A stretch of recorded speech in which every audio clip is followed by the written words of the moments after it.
Okay, I'm putting my makeup on. Final touches. Oh! Oh, wait! You're catching me with my pants down. Ah! Here we go.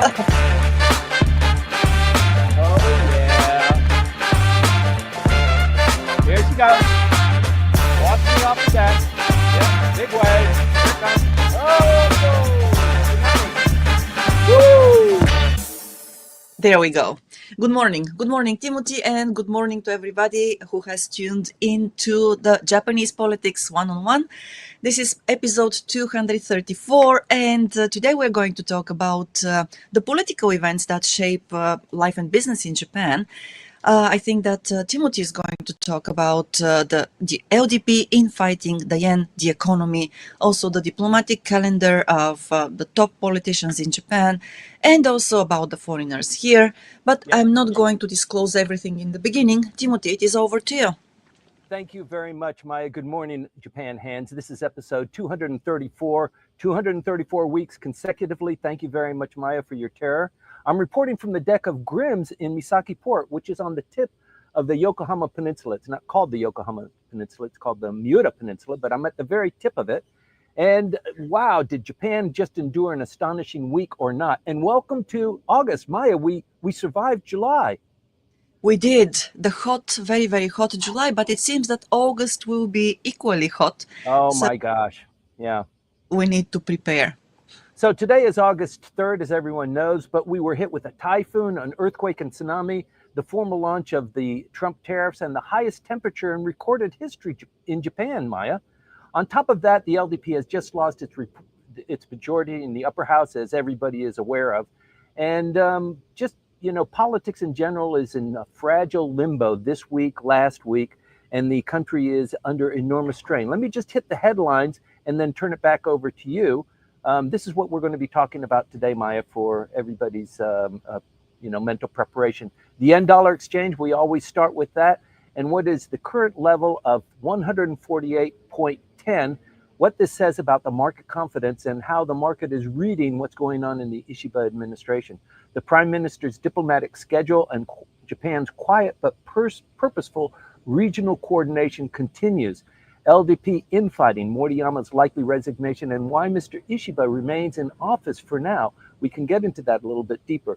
The Trump tariffs took off on August 1st, an economic hit for sure, but there is a stimulus rumor, and how the yen may react to that sort of thing. We're going to be watching that. Japan's highest temperature in history, agricultural disruptions have been caused as a consequence of that, and looming typhoon season. We just got hit by one, not quite hit by it. It skirted the Chiba coastline. We're still having a little bit of the after effects of that, but not very serious. And the Expo in 2025 progresses in Osaka, and whether it can live up to expectations, the remaining time left for the 6-month exposition will tell us that story. And the final verdict of the Dentsu Olympic scandal, you remember that?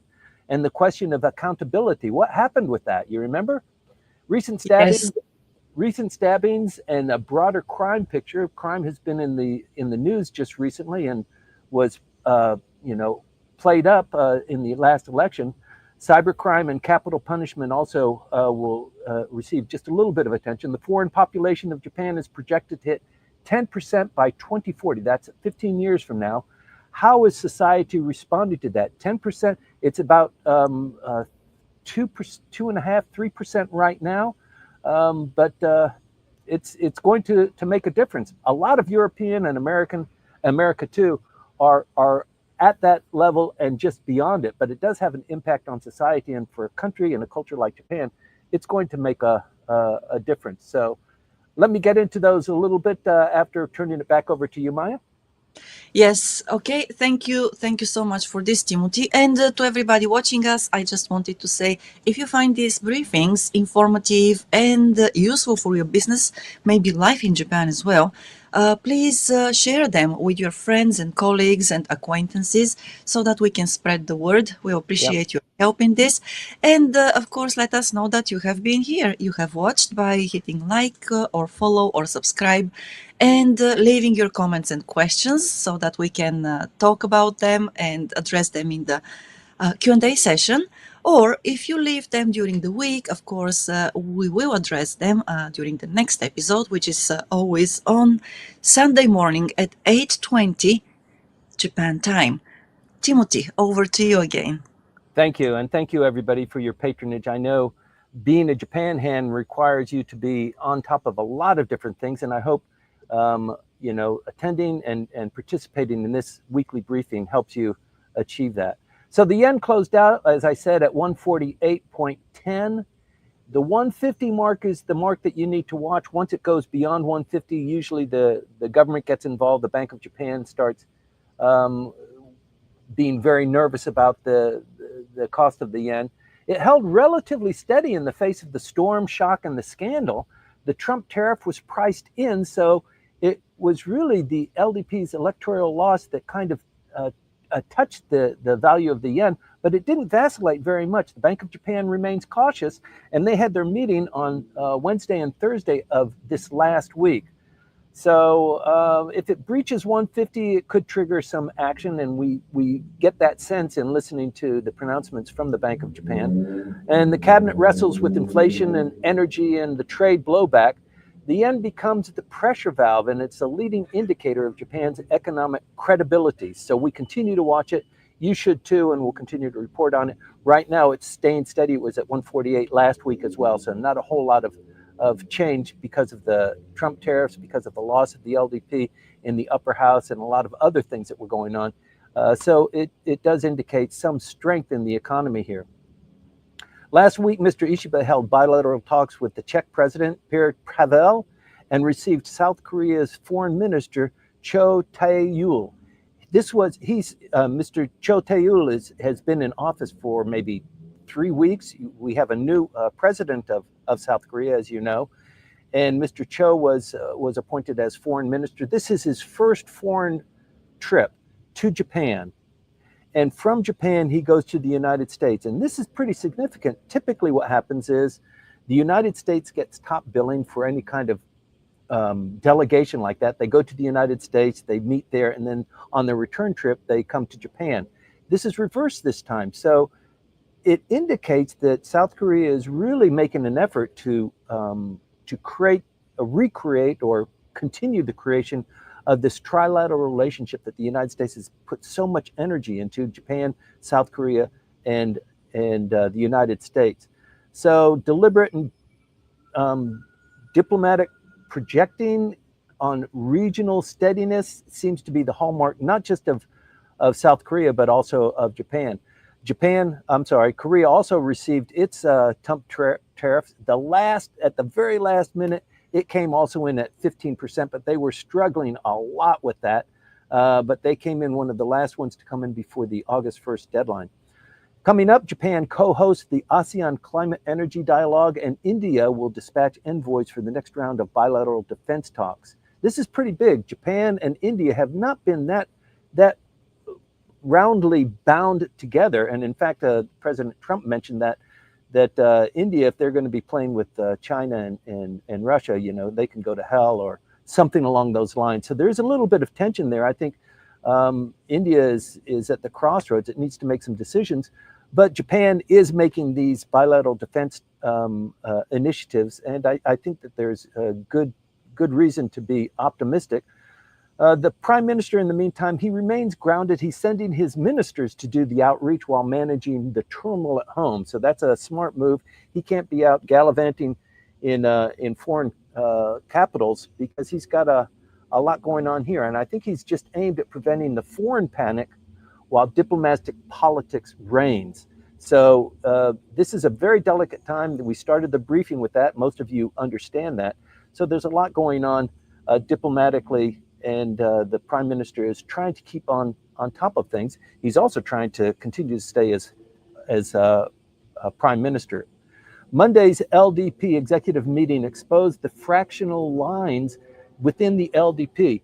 Mr. Murayama is the architect of the first election, maybe 9 months ago, where the LDP lost in the lower house. It now needs 13 more members. Mr. Murayama is the Secretary General of the LDP, as you know, the number 2 position. The Prime Minister is President of the LDP. The Secretary General is Mr. Murayama. And he has announced that his intention, or he has suggested he will be resigning, not to take blame for 3 consecutive election losses: the lower house, the Tokyo metropolitan government, and now the upper house just 2 weeks ago. But he's pulled together a meeting for 10 days for reflection, which is a clear signal that they're trying to just extend the status of the prime minister, keep things as on an even keel as possible, and reflect on what's happening. So a lot of people are criticizing this, but within the next 10 days, the final day of this reflection will be next Friday. So we'll be able to report on it when we get together next Sunday.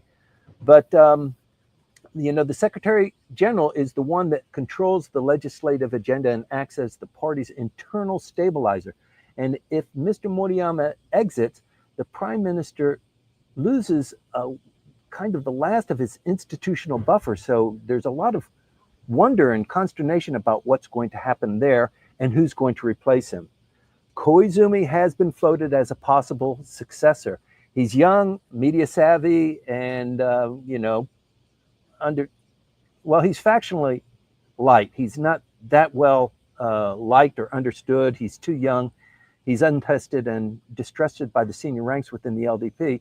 But he came in and he rescued the prime minister when the agriculture minister resigned. And the prime minister's approval rating took a bump as a consequence of that.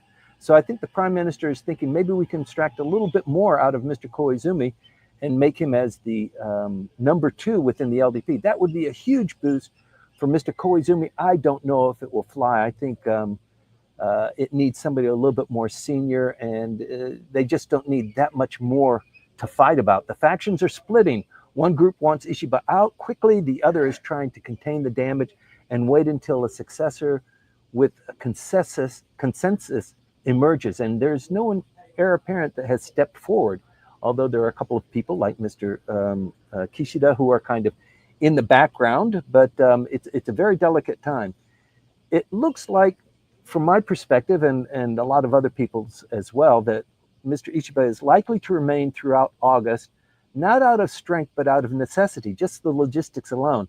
The political calendar protects him for now, and also there are LDP rules and regulations on dealing with the prime minister that just require a little bit more time. A no confidence motion is out of the question. The Constitutional Democratic Party needs to be the motor of that issue, and it doesn't look like Mr. Noda has got the stomach or understands or promotes the logic for that. So the Diet is in session. The Diet went in session on Friday. It will go out of session on Wednesday or Tuesday. It's a very short session. We just had an election of the upper house, so the Diet comes in to welcome those new members. So they get their badge. The emperor comes over from across the moat. He opens the Diet session, both houses. They don't open the Diet with just one house. The new members come in, everybody takes their picture and that sort of thing. They elect the new administration, the Speaker of the Senate, the committee chairs, and there were some committee chairs that were distributed to some of the winners and taken away from some of the losers, the LDP in particular. So the Diet will stay in session. This is the time, if there's going to be a no confidence motion, for a no confidence motion to be put on the table. It doesn't look like that's going to happen. And in the meantime, the LDP is having this reflection period that ends on Friday. So it really is, we're still kind of up in the air. There's a limbo that's going on, purposely created, obviously. And in the meantime, the Prime Minister is committed to hosting the high-profile African Development Summit in Tokyo, I think on August 20th. But he's also slated to lead the government's solemn participation in Hiroshima, Nagasaki, and National End of War Day ceremonies, which are the 14th, maybe the 16th, and days later, maybe it's not the 20th. But anyway, in quick succession, it was Hiroshima, then it was Nagasaki 2 days later, and then the emperor went on the radio and said that the war effort was not going particularly well for Japan, and that was the end of the war. And that all happens in mid-August, and then we move into Obon. So Obon is a very, as you know, a very delicate time here in Japan, and so it is also the hottest season. So when the Diet reconvenes, it'll probably be maybe in September. There's no firm date there. But if there's a poor turnout at the African summit, if the prime minister stumbles, if there's another economic stumble or a surge in the opposition unity, it could tip the balance for the prime minister. Right now, Prime Minister Ishiba remains, but only because the machinery around him cannot afford a replacement at this particular point in time. With regard to the economy, the 15% Trump tariff is now active. Japan failed to negotiate its way out, although some people would say going from 25 to 15 is a success. The economic pain is immediate for exporters. Food prices are creeping upward amid this extreme heat, and the small and medium enterprises are struggling with wage pressures and utility bills. The talk of a stimulus or a sales tax cut is surfacing. They're very actively talking about a gasoline tax. A gasoline tax helps the economy. It doesn't touch everybody, but it's probably the first step. The last thing they would consider is maybe a sales tax cut. I don't see that coming up, but I see other areas of improvement for stimulus packages and the gasoline tax.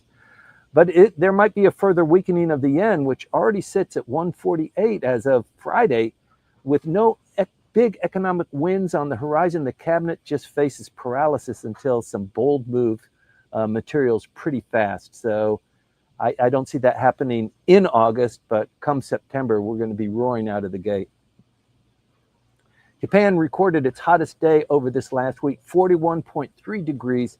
Agricultural output is strained, and you can see it on the news. People are just, it's just really, really a tough time. Rice yields, in fact, are down. Fish supply chains are disrupted, and dairy feed costs are rising due to the yen and to just the trade flows. The typhoon season is only just beginning. This first one that almost clipped Chiba had a little bit of an impact, not huge, but you might remember in years past, we've had major floods and landslides and that sort of thing. Nothing has happened that is critical to disrupting the crop zones right now. But the climate is now directly influencing economic output, as you can see from the high temperatures. And political liabilities are, really dependent on how the country reacts to that. I mean, the prime minister already set up a division to deal with national disasters. You would think that they would have had that already down in spades, but it's touted as a big success for the Ishiba administration. We talk from time to time about the Expo because it is a big deal. It is a boost to the economy, brings a lot of foreigners in, and it showcases Japan to the world. And it also showcases the advanced technology and the things that are wonderful about individual countries to Japan, and Japan as the host. Osaka is the host, actually. The Expo surpassed 5 million visitors, and although that's impressive, it's short of the pace needed to hit 28 million by October. So that's a far cry, isn't it? They've got 5 million. They really are looking for 28 million by October, the end. Ireland and Poland are standouts, in fact. They draw big crowds. Their pavilions are doing extremely well. And the visitors, interestingly enough, are mainly from South Korea, Taiwan, and India. I mean, they're visitors from all over the world, but these three countries are standouts. Osaka is benefiting, as you would imagine, from the tourism, but the Expo risks becoming a bright cultural footprint rather than an economic triumph, as Osaka and as Ishin had dearly hoped. And whether it pulls Japan's narrative forward depends on these next 6 weeks of the Expo. So let's stay tuned to that. If you're following the news, the United States, President Trump authorized the deployment of 2 nuclear submarines because of some language that was said in Russia earlier in the week. But Japan also has a submarine story. You might not have caught this, but the defense establishment is undergoing a visible strain right now.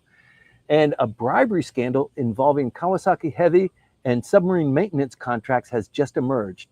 Investigators allege that slush funds were funneled to maritime self-defense forces officers in exchange for favorable oversight. And this is a blow to the credibility of Japan's already overstretched procurement system. And although there has been punishments meted out, the evil party here is not the self-defense forces. They were cajoled, they were teased, they were tempted by the defense contractors. So the story goes. So it's just one of those things that needs to be tightened up. But it's not a huge deal. It's not a whole lot of money. It's not people putting money in their pockets. It's just it is disruptive and just something that shouldn't happen with government workers. They were tempted and they took the bait. So meanwhile, the Joint Task Force is headquartered in Hardy Barracks in Tokyo. That's in Roppongi, for those of you that know. It has now become operational. It serves as the U.S.-Japan hub for joint logistical and strategic coordination, especially concerning contingencies in the Nisei and Islands and in the Taiwan Strait.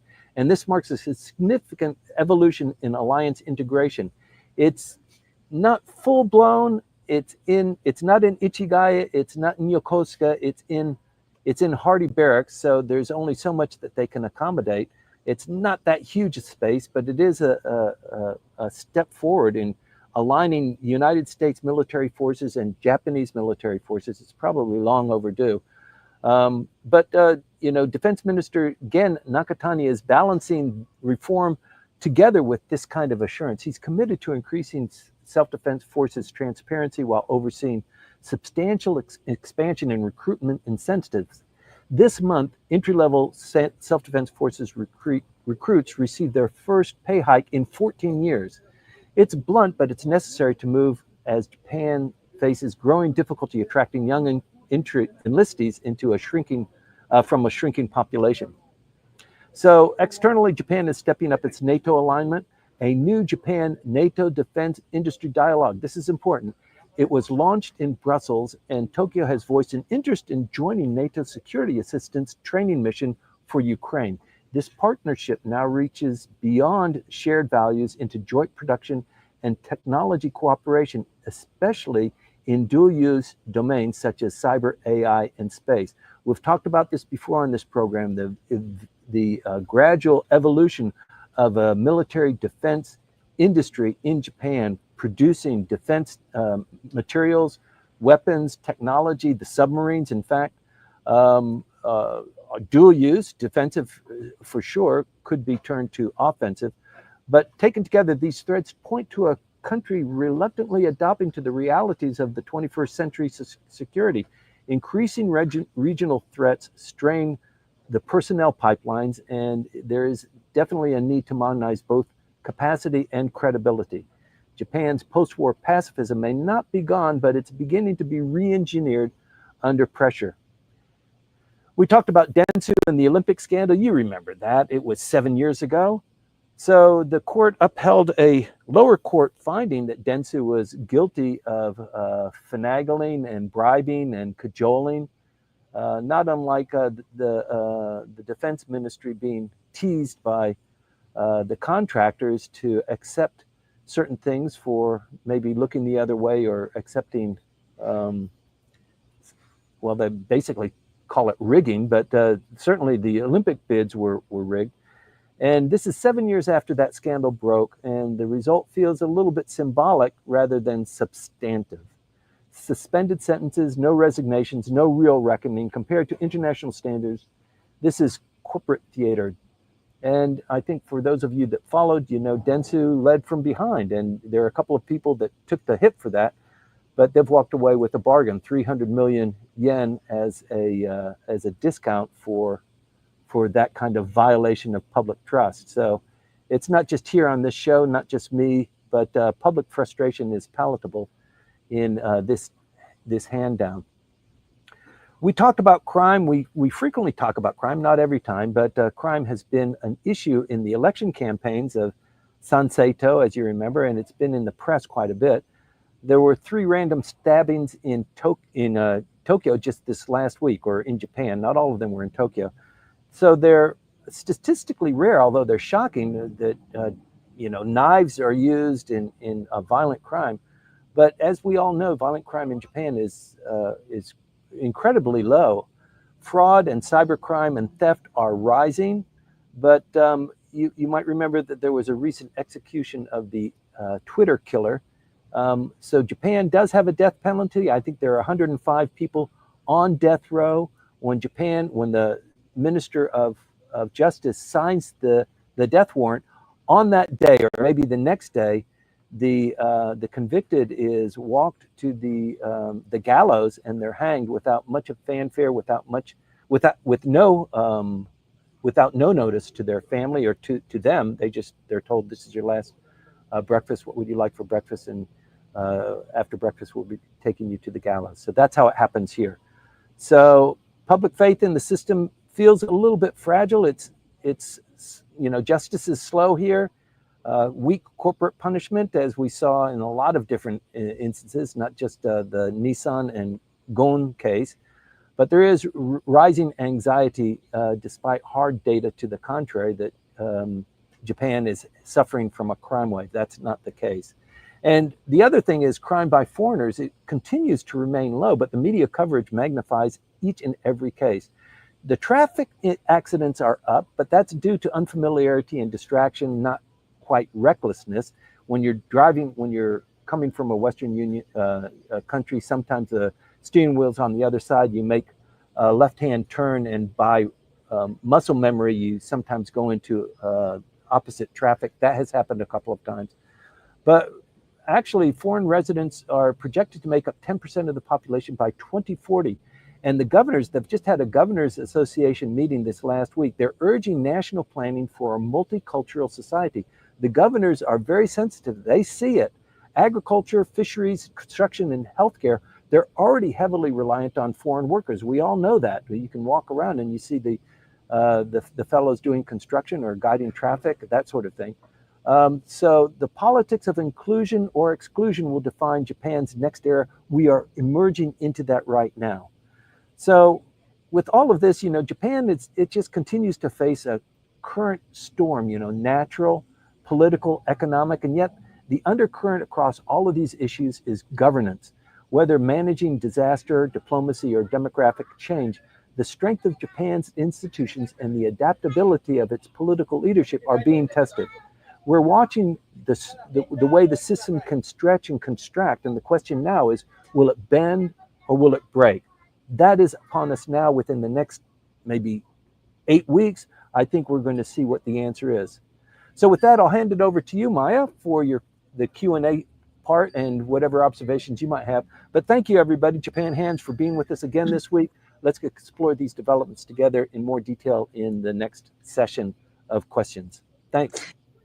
Thank you. And we've got some questions and not answers. The answers haven't come yet, but the questions have accumulated here. And yes, Ryan, thank you very much for tuning in after I think after a short break or a long break. We don't know that for the moment. And there we have received several questions actually about the same thing. Are there going to be any events, in-person events in Tokyo organized by Japan Expo Insights, like the ones which we organized last year and the year before? And since we have received these questions, chances are that there will be events indeed. The thing Right. is, I don't know if everybody really has taken this to heart, but we really listen to the comments and the suggestions of the audience. And usually when you make a good comment, we usually act on it pretty quickly. It doesn't cost you anything to participate. And I think the idea of having another event, it's a lot of work. We never break even. It never pays for itself. But it is something that only somebody like us can pull off. I mean, chambers of commerce, they're not involved in that sort of thing.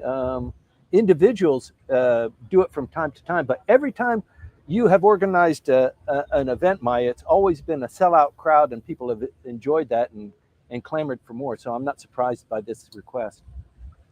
Well, I was surprised actually, and thank you very much for everybody who has come up and asked this question. So yes, currently in the making. Well, that's You're so terrified. No. Honestly, I will be very happy to organize something maybe towards the end of the year, because, as you said, it involves a lot of work, but it is always rewarding when we get people together, we get people to meet each other and talk. So Yeah. that's really wonderful. So what we've found through trial and error is that we have an event, and then after the event, we have a dinner, or we have some sit down where people can interact with each other, and that's like a 3 or 4 hour block. Some people participate in the first half, but not the second half. It really, I mean, to get the full value out of it, people should attend the entire block, because it's curated. It's an art to pull this sort of thing together. But I always look forward to it, and I'm really appreciative when Maya lets me join as well.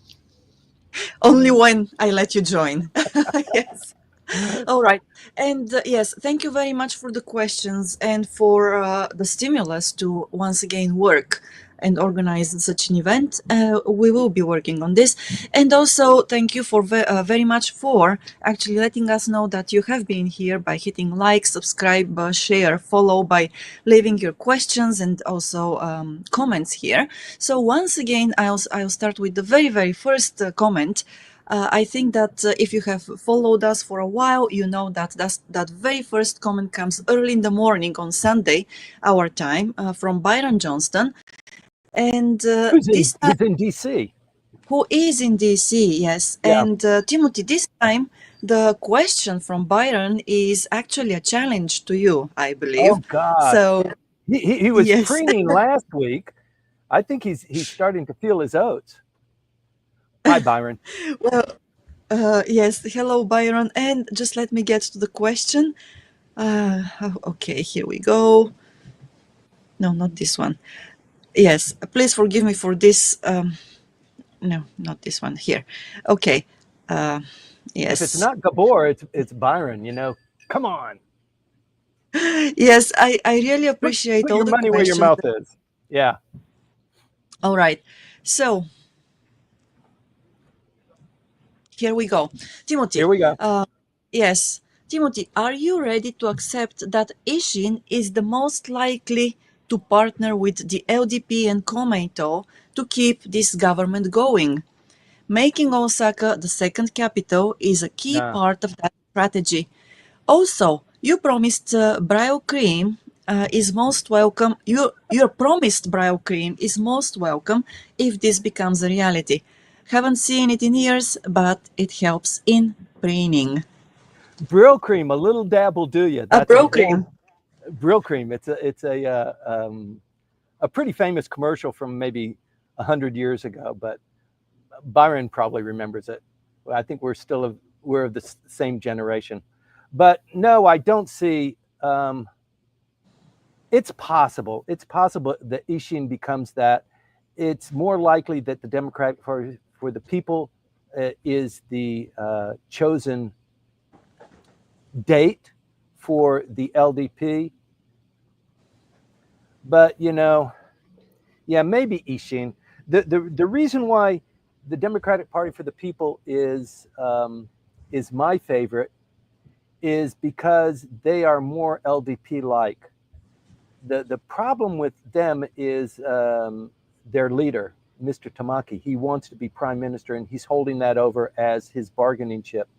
I don't know if that's it's more disruptive to give him 2 or 3 cabinet positions instead of the prime minister's position. So I don't know. For Ishin is a good one because they would do anything to be that date with the LDP and Komeito. They would cut off a lot of their nose. But yeah, I don't know. It's too bad. I think that they split the leadership between the governor of Tokyo and Mr. Maihara, who is in the lower house and who is the kind of joint leader.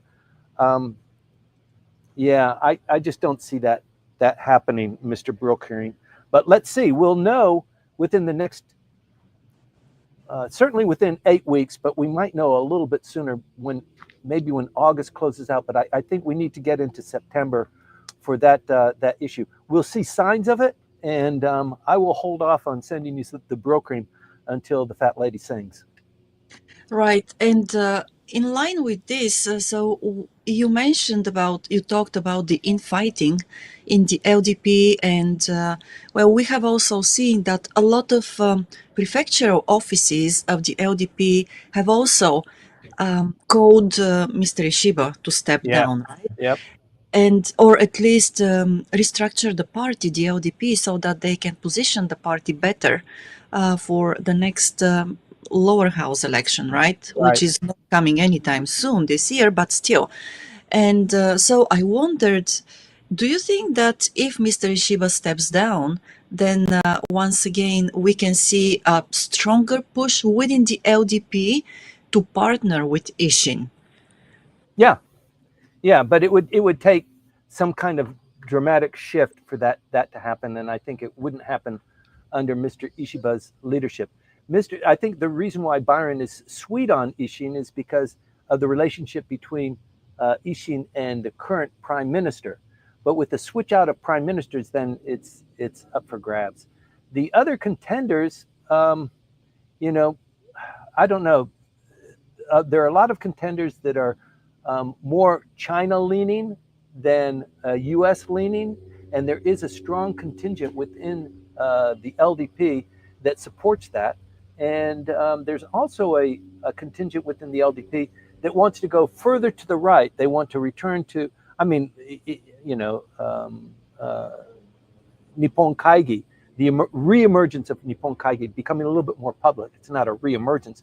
I mean, it's been established for decades, but the ability to talk about it, you know, most people weren't really talking about it in polite circles, but this drive to kind of go more to the right exists within the LDP, and then there's this big contingent, not just in the prime minister's office currently, or within the LDP, but also within the bureaucracy too.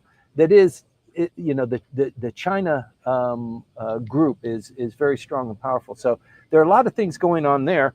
You know, the relationship between China and Japan is vital. It's Japan's largest trading partner. But with President Trump, he's saying, you know, if you're going to be dealing with us, you can't be dealing with the Russians or with the Chinese. You need to be doing it differently. And India, if you're dealing with those guys, you're out of here. So you better start pulling your weight. So that kind of conversation occurred this last week as well. Right. And still, I think that the Japanese, the Chinese, and the, let's say, Asian nations in general, they are looking in the longer term or at the longer term here because they know that the presidency of Mr. Trump is going to last another, what, 3 years? Three A and a half little, years. yeah, Yeah. 3.5 years. But politics for these countries here in general is, well, I think that not the politicians one by one per se, but when it comes to economy, when it comes to, let's say, social issues and tendencies, they look at the longer terms. So, do you think that there will be a conflict there between what Mr. Trump wants and what the Japanese say, the Chinese say, and so on? You know, there are indicators on both sides of that. The president of Taiwan wanted to make a trip to the United States, and that was refused. He's in a bit of a bind, the president of Taiwan, and he was hit with a 35% tariff as well. There was a bit of a revolution going on there within the parliament.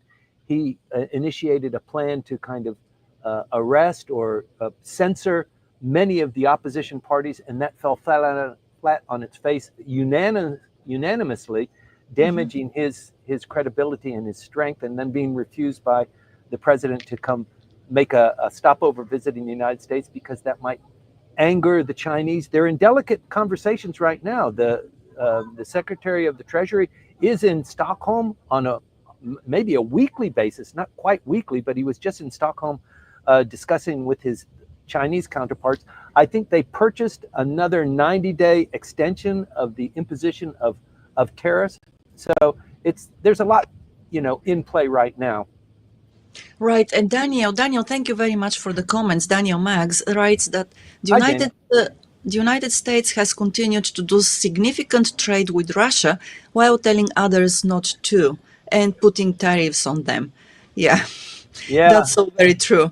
And I think that, well, without the tariffs, the tariff part of this question, I would say that the European Union also continues to buy Russian resources, yeah. not directly from the country, of course, but via what's the Third party third intermediaries. party intermediaries. Thank you, Timothy. Yes, the words sometimes don't come so easily to me. Right. Okay. Well, it happens. I think that it's very easy to, to speak and say things, but even though when you do entirely different things as well. Well, that's what we have seen actually in modern politics recently, and it happens quite often. And Daniel writes, India is making a lot of money by selling Russian oil at a margin. Yes, indeed. That's so very true. Okay, and yes, Frederick, thank you very much for sharing the link about bro cream. What it is? Frederick and Chiba. Yes, Good. yes. Thank you so very much for this. All right. And yes, we have a question from Rossi today again. Okay. So, thank you very much for tuning in from the train of all places. So, we appreciate your being with us and also sharing your questions and thoughts about Japan and the Japanese politics. Now, just a moment. Here we go. Let me get there. Okay. Rossi's question is about the Japanese investment into Africa. So he says, what are the purposes of the African Development Summit and what is Japan looking to support? Is it looking to gain or secure something there? Because Japan has been working with African countries for quite a while now. They have biannual summits that are called TCAT. Yep. And yes, so the country, Japan, has continued to invest and support African countries individually and also as a group so that they can improve their own economies, the safety, also let's say healthcare there and so on. Timothy, your thoughts on this? Yeah, I'm not really prepared to respond to it any deeper than you have, Maya. Africa remains a critical market for Japan, for Japanese products, for machinery, earth moving equipment, heavy industry, that sort of thing, but also for importing, base materials, raw materials. The Africans want more higher value exports to Japan. Um, and also the formation of BRICS, which is largely Africa centric, also South America centric, as a counterbalance to the United States and the dominion of the U.S. dollar in trade and calibrating the cost of oil and that sort of thing. So this is probably a reaction, probably guided by the United States and like-minded countries to reduce the emergence of BRICS. BRICS is there; it's established. It's being supported by China and by Russia as well. So there's this constant battle going on. I mean, it's a battle that's going on a different level. It's not always visible to the naked eye, but that is probably one of the things. And you'll be able to see a little bit more of that when the African nations have their summit here in, I think it's August 20th. But we will report on that for sure.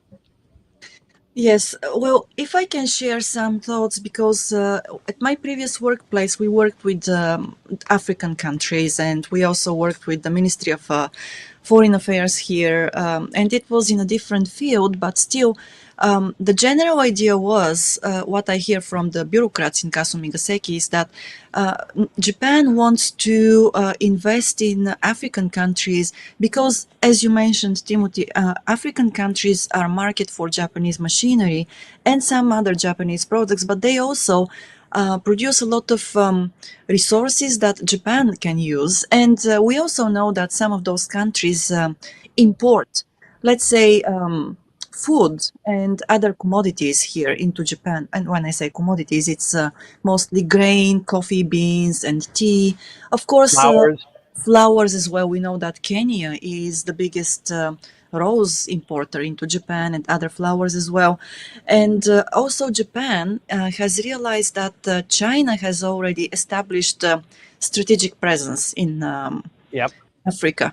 And the Japanese diplomats are very well aware of that, and they are trying to counteract Yeah. by investing into African countries so that they can also secure a position, Japan's position on the continent.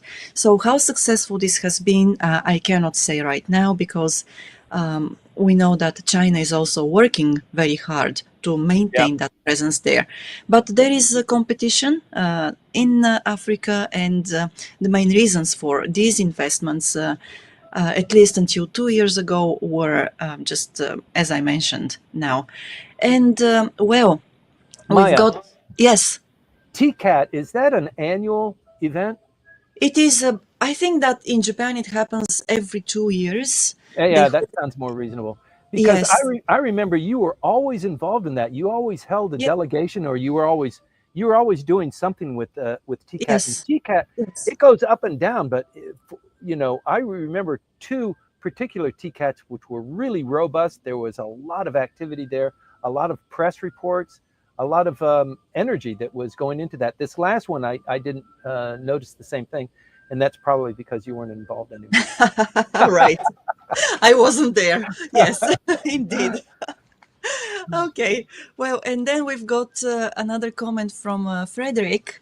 Thank you very much for that. Let's see. It is Maya. I imagine that when you speak at least 3 languages, one or two words don't come to mind. Yes. Thank you very much for being so generous, Frederick. And I'm sorry. I should be more aware and more, again, yes, prepared, but sometimes it happens. Okay, yes. And yes, and Manabe-san says with ODA it's a huge framework. Yes, it is indeed a huge framework, and it continues to move actually. So Japan has not abandoned these investments there, and the aid as well, so always moving very, very steadily, I can In say. in in, in fact, you could say with a high degree of accuracy that that's how Japan plays foreign policy. That's how Japan plays diplomacy is through ODA. I mean, that's a huge Yes. motor for Japan projecting its influence. Right. Yes, that's so very true. And good morning, Hiroko-san. And Yuka is also here. Good evening, Yuka, to you. And Yuka writes, I'm delighted to learn that defense forces will receive pay raises for the first time in 14 years. Yeah, Well deserved. yeah. Yes, I cannot agree more on this. It's And not just self-defense forces. I also understand, you might know this a little bit more than me. The bureaucrats also are receiving a pay raise because a lot of bureaucrats, they strive to get into Todai, they strive to get into the bureaucracy, they make it, and 2 or 3 years later, they're just exhausted, and they're looking at their other colleagues who went into the private sector to join some of the foreign firms, for example, and they're enjoying great benefits. They're having lunch at the office. They're enjoying it, and the bureaucrats are saying, wait, what about me? So that competition, they're trying to keep the bureaucrats happy and in place. So you have anything to share with that, Maya? I can talk about this forever, actually, because Okay. I have direct observations, and well, but yeah, I can say that basically it's like, let's say, the salaries of bureaucrats here in Japan, especially in the central government in Kasumi Gaseki, they change as on a curve, and that curve sometimes, well, it goes up and then it goes down and up and down. And during the bubble economy, so their salaries eventually were raised until I think it lasted. I mean, during the bubble economy, during the 60s and the 70s, those salaries basically were one of the lowest in the country. And then eventually they were raised and they became the, let's say, relatively high when compared to the private companies ones. And then there was a hit after the earthquake 9/11, right, on 9/11, because there was a lot of, let's say, bashing on TV and all the medias because there was, You guys of didn't course, prepare well enough. you didn't prepare well. It's all because of you, because Yeah. of your policies, and because you did, and so on and so on. There was a lot of there was a long period when actually they sustained reductions in their salaries, and I think I'm actually surprised to hear that their salaries have been raised now. Because well, it wasn't on the plate, right, for quite a while. Anyway, so don't get me started. And Okay. yes, but that's what happens, and I believe that this is the trajectory of salaries in every industry, actually, not only in the public sector. So and let me see what we have otherwise. Right, Hiroaki writes that EU-Japan joint cooperation on critical mineral mining and AI infrastructure developments is important, but how much could Japan have a space in such a cooperation? Right. So, talking about cooperating in the fields of critical mineral mining and AI infrastructure. Timothy, do you have any thoughts on this? It's Hiroaki, so I can't compete with him. He's like light years ahead of everybody else. I'm surprised he can pull together a question that I might be able to understand. But no, I don't know about the critical minerals and the use of AI to extract them. But I do know that Japan, not just Japan, but a lot of countries are moving towards undersea mining, and the nodules that are deposited, they take millions of years to form, but they contain lots of rare earths and critical minerals. And the development of mining at at depth is an increasingly new technology. Not just the Japanese, but other people are developing that. And I sense that there will be some recent announcements on how that is impacting the minerals market. Right, yes, indeed. And once again, back to the bureaucrats' salaries. So, Keizawa-san, he says bureaucrats expect good retirement Yeah. under the, no, good, sorry, good retirement life when Amakudari takes place. And I would say that, yes, for some it is still true, but this practice has been reduced significantly, especially once again after the earthquake in 2011. Gradually, it has shrunk. So Yeah. there are still some people who do enjoy that retirement and before retirement actually. Amakudari, but for the majority of them, it's not an option anymore. So things change, and they change, yes, But also, gradually. Kate brings up a great point. Yes, People who work in the bureaucracy, they might not get the same kind of wages that people get in the public sector or in the private sector. But when they retire, they do get a good cushion after retirement. So they have a nice retirement package. And it's kind of their the payback for their investment in time and service to the country. They do receive that. And I think that on top of that, if they can land Amukudari, or if maybe Google or Microsoft hires them to handle something, 2 years after they've left their position, yeah, it's just an added benefit. But these guys can always find a job after they've retired. And the retirement age is it still 60, Maya? no, basically it has been reduced. So they are you can still work until 60, but very few can stay there because they're prompted to leave the ministries even before they reach 55 nowadays. So yeah, things have changed a lot, and well, there are still some of of the practices remaining, but not everything is there. And yeah, that's how it is. Japan changes all the time, even though we Yeah. don't see it on the surface, right?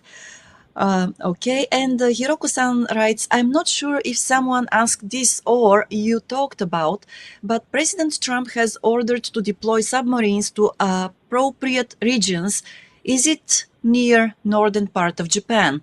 So, Timothy, you mentioned a little bit about this, but yes.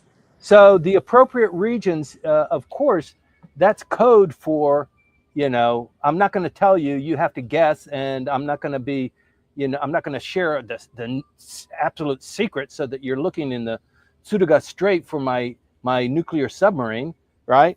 But Right. yes, Japan actually is a hotbed of submarines through the strait between Honshu and Hokkaido, and between Hokkaido and Sakhalin.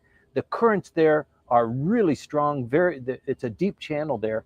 But you've got submarines from North Korea, you've got South Korean submarines, you've got the Japanese, you've got the United States, you've got Chinese. It's really a heavily populated region. And it could be on the other side, on the Atlantic side as well. So two of them, so maybe one on each coast. I don't know. I'm not privy to that, even though my last name suggests it. Right. Okay. And Hiroaki, thank you very much again for this. I guess this is a question. Hiroaki writes, is PM Ishiba going to initiate a structural transformation in government and relevant public organizations? Yeah, I don't think he has the time. I don't think that's the mandate. I think his energy is spent on extending his position. So it might come in the form of extending subsidies or being nice to the general population. I don't think it's going to work. I think not only are there people within the LDP they want him the hell out, but also the media has turned on him. His approval ratings are now back down to the 30% mark. He has ups and downs. And in fact, there are a lot of people that really adore him and want him to remain as prime minister. And actually, if you look at it from a kind of a altruistic perspective, he hasn't been a terrible prime minister. He hasn't been fraught with scandals. He's made some blusters. He hasn't done great on the international stage, but he hasn't been a terrible prime minister. He doesn't look visually great. He looks very dour. He's sometimes it comes across as very arrogant. But there have been some terrible prime ministers, and I don't think, unlike in the United States, the current prime minister would be calibrated as one of the worst. So I think he still has some legs on him, and it is possible that he will continue on into September. We just are not in a good enough position to determine that. Indeed. Notwithstanding the bureaucrat. Right.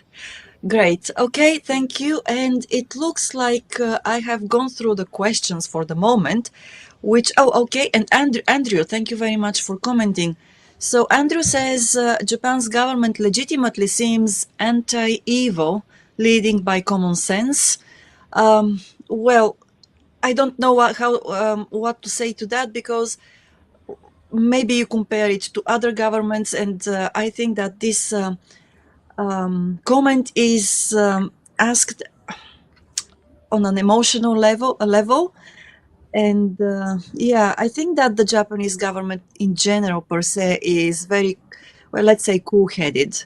They do not let emotions guide them, at least when it comes to public policies. There are infights within the parties, within the diet, but at the end of the day, coolness prevails. And I think that's one of the great things about Japan. If I can add just a bit of seasoning to that, Yeah.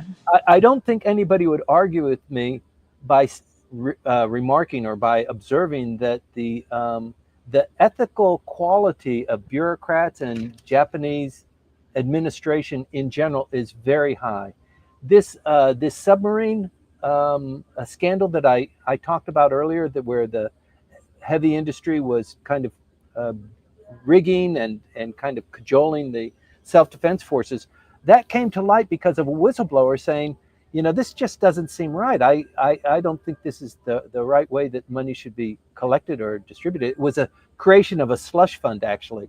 And so I think people, generally speaking, I mean, even in general public discourse, the level of what's right and wrong is very high. It's very well indoctrinated into the Japanese people as a population. You can say that. So the crimes that do occur, there are not many crimes of violence. There are crimes of graft and theft, but everybody that lives in Japan already observes that sort of thing. So people follow rules. They keep the streets clean. They keep their public areas clean. They wait for the light to turn before they cross at a pedestrian crossing, even though it's 2 o'clock in the morning and no cars are out. it's just part of the fabric. Yeah, it is indeed. And Frederick, once again, there is a comment from him, and he says, I like PM Ishiba's expressive looks. He doesn't have a Japanese poker face. No. That's true. And I actually like to watch him talk to the diet because when he does that, he looks like Obo-san, like a Buddhist priest just Yes. giving a sermon to his to his people, and it's very soothing actually, even though sometimes he comes across as arrogant based Yeah. on what he says. His face and the tone are really soothing, which is a paradox. I think it's funny, but yeah, it's interesting to I to I see. think I think he himself has found himself to be in a catch-22 situation. Being prime minister, I mean, it is difficult, it's hard, you just never know if you're doing the right thing. It's taxing, it's wearing, people don't like you, they criticize you all the time. But what are you going to do? You're prime minister, so you have to continue on until your last dying breath, or until they force you out. So it's a double-edged sword, and I feel for anybody who becomes prime minister or president for that matter. It's a tough job, and not everybody loves you, and if you want a friend, you have to get a dog. Right, indeed. And Daniel says, going back to the submarines topic, Daniel says the US already has nuclear missiles based on the Japan mainland. Sure. I think that, yes, I think that this is not officially talked about and not official, of course, It's not recognized. That's right. not recognized. But yeah, we've got the American bases here, so what can we say at Yeah, the moment? this comes up every once in a while. The United States has indicated or promised, or they've been cajoled to commit, that there are no nuclear weapons on Japanese soil. But give me a break. You can't project United States strength and provide the nuclear umbrella without that kind of proximity. Although saying that, they did the Iranian bombing. It wasn't nuclear, but they did those with the stealth aircraft, and they flew for 20 hours to deliver their payload. So I guess maybe the importance of having this aircraft carrier called Okinawa, replete with all of the defense and the offensive capabilities, the military port, and the airplanes, and the marine bases. Maybe it's something from an older era. Maybe, yes. Okay, thank you very much. And with this, I would like to say that, well, we can let you, Timothy, go and everybody else enjoy their Sunday. So thank you very much for delivering the briefing. And also to everybody who stayed with us, thank you for being with us and sharing your thoughts and comments and questions. Again, forgive me for repeating myself, but if you haven't followed or subscribed yet, please do and hit that like button or share this briefing with your colleagues or friends or family members if you think that they might benefit even just a little bit from it.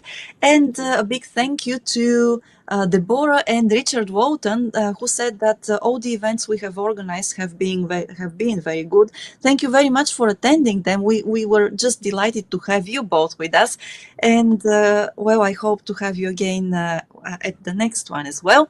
So thanks a lot for this, and we'll be here once again next Sunday at 8:20 in the morning in Japan. So if you are somewhere else in the world, that is either the evening before, the day before for you, or midnight maybe if you are in Europe. So thanks a lot again and enjoy the weekend.